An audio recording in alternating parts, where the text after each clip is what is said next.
Welcome back to the my YouTube channel Vithoba creations. Valmiki రచించిన ఉత్తరాఖండ ప్రకారం వానరరాజు కేసరి అంజనా దంపతులకు హనుమంతుడు జన్మించాడని పురాణాలు చెబుతున్నాయి. వానరరాజు కేసరి విశ్వామిత్రుడిని బాధపెట్టినందుకు శపించాడట. ఆ శాపం నుంచి విముక్తి పొందడానికి శివుడిని ఆరాధించాడని, అందుకే శివుడు హనుమంతుడి అవతారంలో కేసరి భార్య అయిన అంజనాదేవికి జన్మించాడు అని పురాణాలు చెబుతున్నాయి.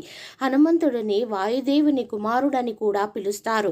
చైత్ర పూర్ణిమ నాడు 41 రోజుల పాటు దీక్షను ప్రారంభిస్తారు. వైశాఖ మాస కృష్ణపక్షంలోని దశమి నాడు ఈ దీక్షను విరమిస్తారు. హనుమాన్ జయంతి రోజు హనుమంతుడిని భక్తి శ్రద్ధలతో పూజిస్తారు. హనుమంతుడు కలియుగంలోనూ ప్రత్యక్షమయ్యే దేవుడు. ఎక్కడ రామనామం వినిపిస్తుందో అక్కడ తప్పక హనుమంతుడు ప్రత్యక్షమవుతాడని భక్తుల నమ్మకం. శ్రీరాముని కీర్తన జరిగే చోట హనుమంతుడు రామకీర్తన చేస్తుంటాడు. శనివారం నాడు హనుమాన్ చాలీసా పఠించి ఆంజనేయ స్వామి కృపకు పాత్రులవుతారు.